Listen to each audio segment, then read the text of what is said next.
कोल्हापुरात मराठा आरक्षणासंदर्भातल्या बैठकीत कार्यकर्त्यांचा गोंधळ पाहावयास मिळाला। कार्यकर्त्यांनी उपमुख्यमंत्री अजित पवार यांच्यासमोर गोंधळ घातला। योगेश केदार आणि त्यांच्यासोबत आलेल्या कार्यकर्त्यांनी हा गोंधळ घातल्याची प्राथमिक माहिती आहे। उपमुख्यमंत्री अजित पवार यांनी कोल्हापूर जिल्हाधिकारी कार्यालयाच्या प्रांगणात स्वातंत्र्याच्या 76व्या वर्धापना दिनानिमित्ताने ध्वजारोहण केले। त्यानंतर कोल्हापुरातील जिल्हाधिकारी कार्यालयात मराठा आरक्षणासंदर्भात बैठकीचं आयोजन केलं होतं। या बैठकीला उपमुख्यमंत्री अजित पवार उपस्थित होते। यावेळी योगेश केदार आणि त्यांच्यासोबत आलेल्या कार्यकर्त्यांनी चांगलाच गोंधळ घातला आहे। देवेंद्र फडणवीस यांनी घेतलेला हा निर्णय सुप्रीम कोर्टात टिकणार नाही, पण मराठा समाजाला मदत होईल याबाबत अनेक निर्णय घेतल्याची माहिती यावेळी अजित पवार यांनी दिली आहे। Chetan Waghmare, news state Maharashtra, Wardha. रत्नागिरी तालुक्यातील संगमेश्वर, कुंडी आणि निगुरवाडी या ठिकाणी जमिनींचा घोटाळा झाला होता आणि या घोटाळ्यासंदर्भात सह्याद्री बचाव समितीने ह्याचा उलगडा या ठिकाणी केलेला होता। त्यानंतर रत्नागिरी आणि सिंधुदुर्ग जिल्ह्याचे खासदार विनायक राऊत यांनी आज रत्नागिरी जिल्हाधिकारी या ठिकाणी उपोषणाला बसले होते। या ठिकाणी पालकमंत्री उदय सामंत यांनी त्या ठिकाणी भेट दिलेली आहे। आपण पाहिलं तर अदानी ग्रुप आणि Raipur Rajnandgaon Warora transmission limited company जी आहे त्यांचे जे काही दलाल आहेत त्यांनी रत्नागिरी जिल्ह्यातील जी हजारो हेक्टर जमीन जी आहे हडपली असा आरोप जो आहे खासदार विनायक राऊत यांनी या ठिकाणी केलेला होता। त्यानंतर या ठिकाणी या झालेल्या घोटाळ्यासंदर्भात DYSP आणि डेप्युटी कलेक्टरच्या माध्यमातून झालेल्या घोटाळ्याचा तपास करा अशी मागणी जी आहे ती सध्या खासदार विनायक राऊत यांनी केलेली आहे। आज उपोषणाला बसलेले खासदार विनायक राऊत यांची भेट पालकमंत्री उदय सामंत यांनी घेतलेली आहे आणि त्यानंतर या संदर्भात सखोल चौकशी केली जाईल असे आश्वासन दिल्यानंतर खासदार विनायक राऊत यांनी हे आपलं उपोषण जे आहे ते पाठी घेतलेलं आहे। यावेळी पालकमंत्री उदय सामंत यांनी खासदार विनायक राऊत यांना पाणी पाजत उपोषण मागे घेण्यासाठी विनंती केलेली आहे। डेप्युटी कलेक्टर आणि DYSP या अधिकाऱ्यांच्या माध्यमातून या घोटाळ्याचा तपास केला जाईल असे आश्वासन राज्याचे उद्योगमंत्री आणि रत्नागिरी जिल्ह्याचे पालकमंत्री उदय सामंत यांनी आज दिला।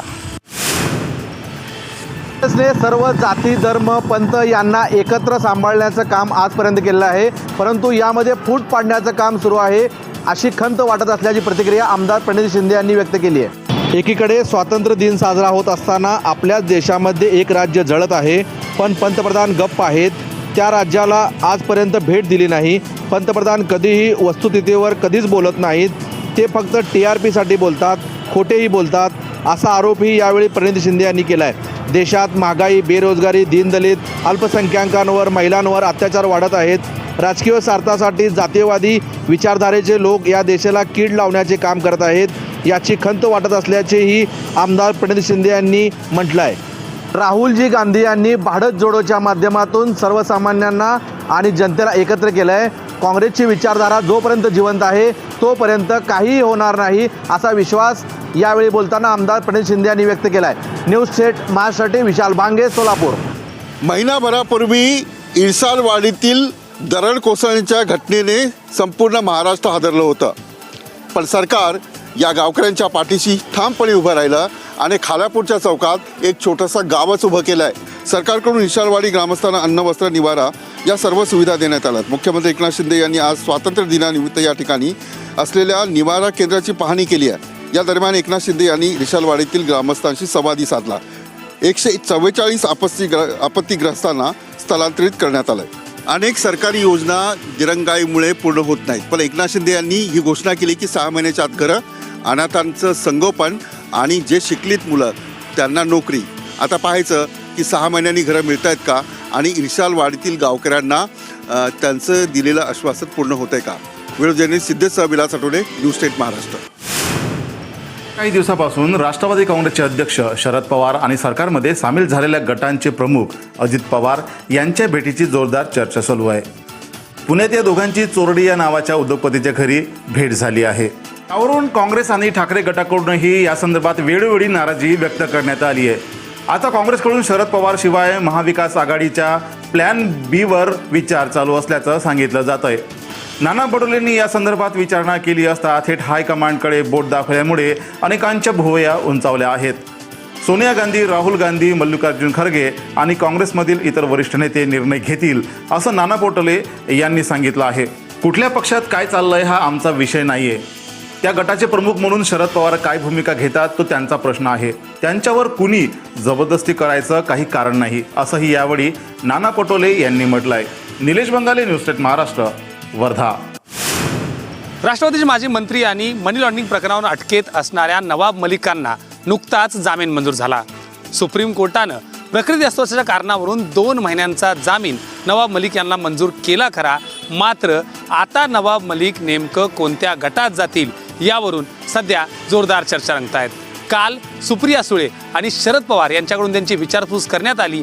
इतकंच नाही तर त्यांनी बाहेर पडताच सुप्रिया सुळे यांनी त्यांची भेट देखील घेतली. मात्र त्याच्या दुसऱ्या दिवशी अजित पवार गटाचे नेते सुधीर तटकरे आणि प्रफुल्ल पटेल यांनी देखील नवाब मलिक यांच्या घरी जाऊन त्यांची भेट घेतली आणि त्यांच्या प्रकृतीची विचारणा देखील केली. त्यामुळे येत्या काळात अजित पवार गट जो की सत्तेत आहे त्यांच्यासोबत नवाब मलिक जाणार की विरोधी बाकावरून महाविकास आघाडीचा गाडा चालवणाऱ्या शरद पवारांच्या सोबत नवाब मलिक रस्त्यात उतरणार हे पाहणं अत्यंत महत्त्वाचं ठरणार आहे. म्हणून स्वप्नीलचा राहुल जोरी, न्यूज स्टेट महाराष्ट्र, मुंबई. नायजेरियात हवाई दलाच्या MI-171 या हेलिकॉप्टरचा अपघात झाला आहे. या अपघातामध्ये नायजेरियन हवाई दलाच्या 26 जणांना आपला जीव गमवावा लागला आहे, तर 8 जण जखमी झाल्याची माहिती आहे. MI-171 हेलिकॉप्टरने सोमवारी जुनेरू इथून उड्डाण केलेलं. यानंतर हेलिकॉप्टर दरोडेखोरांसोबत झालेल्या चकमकीत जखमींना वाचवत होते. यानंतर झालेल्या चकमकीत हे हेलिकॉप्टर कोसळले. या अपघातात 3 अधिकारी आणि 3 नागरी JTF सह 23 सैनिक ठार झालेत. हेलिकॉप्टरमध्ये 11 मृत आणि 7 जखमी लोक होते. यानंतर याचा संपर्क तुटला आहे. दरोडेखोरांनी केलेल्या गोळीबारामुळे हेलिकॉप्टरचा अपघात झाला आहे. हेलिकॉप्टरने कुनेरू इथल्या प्राथमिक शाळेतून जवान कडुनाकडे निघाले होते. या दरम्यान चाकोबाग गावानजदीक या जवानांचं हेलिकॉप्टर कोसळल्याचं आढळून आलं. या हेलिकॉप्टरमध्ये बसलेल्या लोकांना वाचविण्याचे शर्थीचे प्रयत्न सुरू आहेत. अक्षय मावळे, न्यूज स्टेट महाराष्ट्र, नवी दिल्ली. देश मंगळवारी 77वा स्वातंत्र्य दिन साजरा करत आहे. पंतप्रधान नरेंद्र मोदी यांनी 10व्यांदा लाल किल्ल्यावर तिरंगा ध्वज फडकवला आहे. यावेळी 21 तोफांची सलामी देण्यात आली आहे. गेल्या काही आठवड्यात विशेषतः मणिपूरमध्ये हिंसाचारामुळे अनेकांना आपले प्राण गमवावे लागले आहेत. माता मुलींच्या इज्जतीशी खेळले. मात्र काही दिवसापासून सातत्याने शांततेच्या बातम्या येत असल्याचं पंतप्रधान नरेंद्र मोदी यांनी त्यांच्या भाषणादरम्यान म्हटलंय. आणि मणिपूरच्या जनतेने जी शांतता राखली आहे ती शांतता सण पुढे जावो, केवळ शांततेतून मार्ग निघेल. या समस्या सोडवण्यासाठी राज्य आणि केंद्र सरकार मिळून खूप प्रयत्न करत असल्याचंही पंतप्रधान नरेंद्र मोदी यांनी म्हटलं आहे. नैसर्गिक आपत्तीने देशाच्या अकल्पनीय भागामध्ये संकट निर्माण झालेत आणि या संकटाचा सामना करणाऱ्या कुटुंबाप्रती मी संवेदना व्यक्त करतो असं पंतप्रधान नरेंद्र मोदी यांनी म्हटलं आहे. केंद्र सरकार आणि राज्य सरकार या संकटाचा मिळून सामना करत आहे आणि लवकरच विकासाकडे वाटचाल करल असंही पंतप्रधान नरेंद्र मोदी यांनी त्यांच्या भाषणावेळी म्हटलंय. Sunil Kamble, news state Maharashtra, Delhi. ऑफिसमध्ये येऊन फटकावेल अशी दमदाटी आमदार हितेंद्र ठाकूर यांनी महापालिका आयुक्तांना दिली आहे. स्वातंत्र्य दिनी भरलेल्या जनता दरबारात हितेंद्र ठाकूर यांनी आयुक्तांना शिवीगाळ देखील केली आहे. स्वातंत्र्य दिनी ध्वजारोहणाच्या कार्यक्रमानंतर भरलेल्या जनता दरबारात आमदार हितेंद्र ठाकूर यांनी पालिका अधिकारी आणि आयुक्तांना शिवीगाळी केली आहे. याशिवाय ठाकूर यांनी जनता दरबारात आलेल्या नागरिकांनाही दमदाटी केली आहे. या जनता दरबारात अनेक नागरिकांनी पाणी प्रश्नावर अधिकाऱ्यांना प्रश्न केले, मात्र त्याचे उत्तर फिरवून उत्तर देत असल्याने आमदार हितेंद्र ठाकूर हे थेट पालिका आयुक्तांना शिवीगाळ केली आहे. याशिवाय ऑफिसमध्ये जाऊन फटकावेल अशी धमकीही ठाकूर यांनी महापालिका आयुक्तांना दिली आहे. जनतेच्या प्रश्नांची उत्तरे इतर अधिकाऱ्यांनी न देता आयुक्तांनी द्यावी असा आग्रहही आमदार हितेंद्र ठाकूर यांनी केला आहे. कॅमेरामॅन स्वदेश मालवेसह अमजद खान, न्यूज स्टेट महाराष्ट्र, गोवा, कल्याण. केंद्र सरकारमध्ये ब्रिटिश काळातल्या कायद्यामध्ये काही बदल केलेत, ज्यानुसार राजद्रोहाचा गुन्हा रद्द होणार आहे. तसंच स्त्रियांवर अन्याय केला तर त्यासाठी फाशीच्या शिक्षेचीही तरतूद करण्यात आली आहे. यावरूनच आता राष्ट्रवादी काँग्रेसचे आमदार जितेंद्र आव्हाड यांनी नव्या कायद्यातल्या एका तरतुदीवर टीका केली आहे. तर स्वातंत्र्य दिनाच्या दिवशीच ही बातमी येणं दुर्दैवी असल्याचंही त्यांनी म्हटलं आहे. आतापर्यंत कुठल्याही गुन्ह्यासाठी जास्तीत जास्त 14 दिवस पोलीस कोठडीमध्ये ठेवता येत होतं. आता मात्र सरकारला कुठल्याही गुन्ह्यामध्ये तुमचा नुसता संशय जरी आला तरी तुम्हाला 3 महिने सरकारी कोठडीमध्ये काढावे लागतील, असं आव्हाड यांनी त्यांच्या ट्विटमध्ये म्हटलं आहे. राज्य सरकार किंवा पोलिसांना वाटलं तर आपण 90 दिवस जेलमध्ये राहणारच, अशी बातमी ही स्वातंत्र्य दिनादिवशी येणार, हे या देशाचं दुर्दैव आहे, असंही जितेंद्र आव्हाड यांनी ट्विटमध्ये म्हटलं आहे. Manish Gangurde, news state Maharashtra, Thane. पंतप्रधान नरेंद्र मोदी यांनी पुढच्या वर्षीही लाल किल्ल्यावर तिरंगा फडकवणार असल्याचं वक्तव्य केलं आहे. तर याच वक्तव्यावरून आता राजकीय पडसाद उमटायला सुरुवात झाली. काँग्रेस अध्यक्ष मल्लिकार्जुन खरगे यांनी पंतप्रधान नरेंद्र मोदींवर टीका केली. मोदी पुढच्या वर्षी त्यांच्या घरीच ध्वजारोहण करतील. आजही ते अहंकारीपणा दाखवत आहेत. मग ते देश कसा घडवणार, असं मल्लिकार्जुन खरगे यांनी म्हटलं आहे. पराभव आणि विजय जनतेच्या हातात आहे. 2023मध्येच आम्ही 2024मध्ये परत येऊ, असे म्हणणे म्हणजे अहंकार असल्याचंही खरगे यांनी म्हटलं आहे. तर काँग्रेस कार्यालयात येऊनही ध्वजारोहण करावे लागणार असल्याने लाल किल्ल्यावरील कार्यक्रमाला अनुपस्थित राहिल्याचं खरगेंनी म्हटलं आहे. पंतप्रधान जाण्यापूर्वी कोणालाही बाहेर जाण्याची परवानगी नाही. त्यामुळेच सुरक्षितता आणि वेळेचे बंधन लक्षात घेता तिथे न जाणेच योग्य असल्याचंही खरगे यांनी दिल्लीत म्हटलं आहे. अक्षय मावळे, न्यूज स्टेट महाराष्ट्र, नवी दिल्ली. महाराष्ट्र काँग्रेस कमिटीची राज्यामध्ये 3 सप्टेंबरपासून पदयात्रेला सुरुवात होणार आहे. या पदयात्रेचा पहिला टप्पा जो आहे तो 17 सप्टेंबर रोजी समाप्त होणार असून उर्वरित जी पदयात्रा आहे ती गणेश उत्सव आणि उर्वरित सणाच्या नंतर सुरुवात करण्यात येणार असल्याची माहिती जी आहे ती प्रदेश अध्यक्ष नाना पटोले यांनी दिली आहे. सध्या भाजपाचे केंद्र आणि राज्य सरकार जनतेच्या पैशाची लूट करत भ्रष्टाचाराचे विक्रम या सरकारने केले आहेत. त्यामुळे शेतकरी हवालदिल होत आहे. जिथे पेरणी झाली तिथे पिकं वाळून जात आहेत. अवकाळी पावसाचा मोबदला अद्यापही शेतकऱ्यांना दिला जात नाही. त्यामुळे शेतकऱ्यांच्या आत्महत्या जे आहे ते वाढत आहेत. शेतीला 12 तास वीज देण्याची घोषणा या सरकारने केली होती.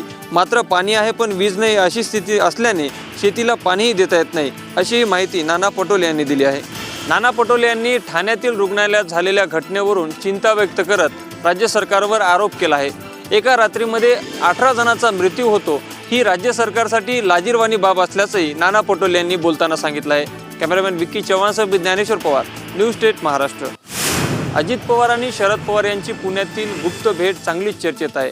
यावर स्वतः शरद पवार यांनी प्रतिक्रिया देताना म्हटलं की कौटुंबिक भेट घेण्यामध्ये गैर काय, आणि आता यावर अजित पवार यांनी देखील प्रतिक्रिया दिली आहे. पुण्याच्या बैठकीचं काही मनावर घेऊ नका. शरद पवार हे आमच्या कुटुंबाचे प्रमुख आहेत. या बैठकीला राजकीय रंग देऊ नका, अशी प्रतिक्रिया उपमुख्यमंत्री अजित पवार यांनी कोल्हापुरात बोलताना दिली आहे.